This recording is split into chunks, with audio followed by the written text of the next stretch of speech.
Welcome to the report from Tiger Mountain, ladies and gentlemen. We're going to talk about tonight ending the Ukraine war, which was one of Donald Trump's election promises. We're going to examine that situation tonight here on the report. Stick around and listen.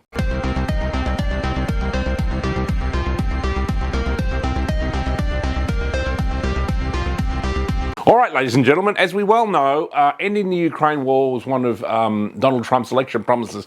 I mean, you know, we're already past due because he said he would end it on day one, and it's not day one. It's definitely past day one in the Trump administration, but I don't think anyone took Donald Trump literally that he would be able to end the war on day one. It's just that he had the intention to end the war, which I think, of course, was true.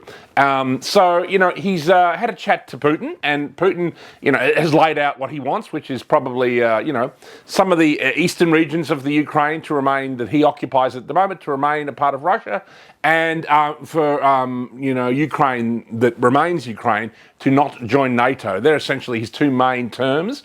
And, you know, they're quite reasonable. They're quite reasonable. And, of course, Zelenskyy doesn't want any part of it, ladies and gentlemen, because Donald Trump is a peacemaker, as we well know, and Putin never really wanted to invade, but felt he had to, the same way that America would invade Canada if China were to put missiles in Canada, or Russia were to put missiles in Mexico. America, in a sense, would be forced to invade these countries to stop this. So it's not surprising that Putin did invade. He was provoked.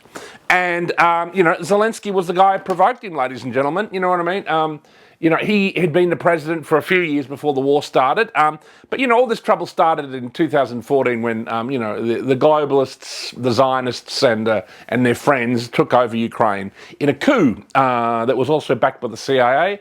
And, you know, there's a whole bunch of nefarious Jewish oligarchs who began to really provoke Russia and essentially create the situation where the war was inevitable. And also they began to make, you know, they began to talk to NATO about Ukraine joining, which they knew would infuriate Russia and that Russia would never stand for. So, you know, I mean, this is what it's all about, ladies and gentlemen. And, you know, I mean, it's extraordinary. And you see a huge divide even within our own governments. Like you see, you know, Keir Starmer in the UK talking still, like only recently in the last week, even though Donald Trump is negotiating peace right now with Putin, Keir Starmer is talking about sending British troops to the Ukraine. Just think about that. By the way, Keir Starmer is married to a Jewish woman and is raising his kids as Jews, and he's talking about sending, you know, British people, the British Army, which is still mostly British people, off to die for this Zionist war in Ukraine, which is utterly insane. I don't think it'll ever happen.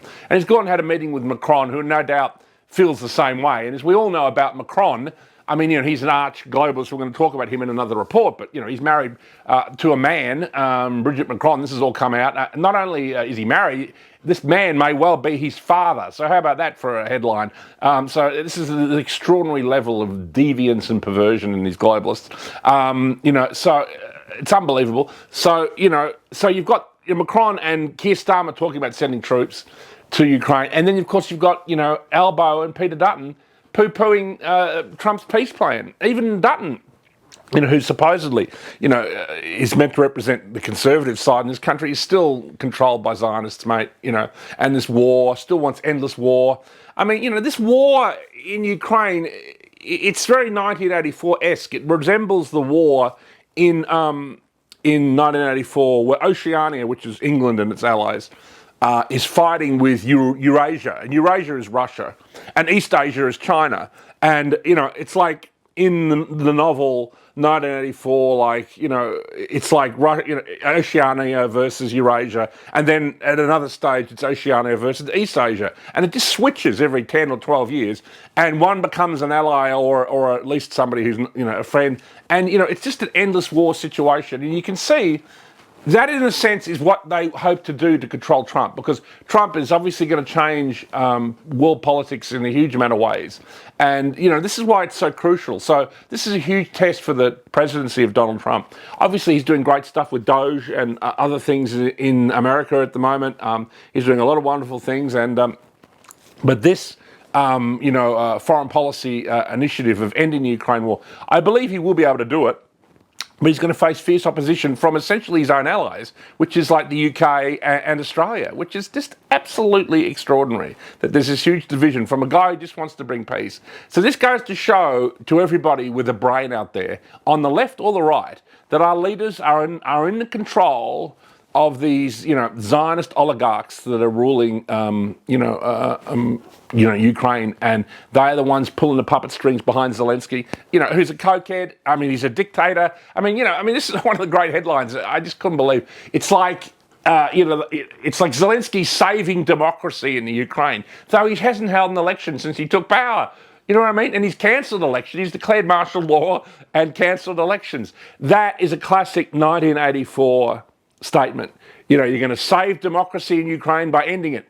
That's where we're at, ladies and gentlemen. So we've got to end this Ukraine war, and then we've also got to end this ridiculous conflict between the Palestinians and Israel. And we'll talk about that in another report from Tiger Mountain this week. But there you go. They're my thoughts on all that. And God bless, President Trump. God bless President Putin. And as to that Zelensky character, may he burn in hell for all eternity.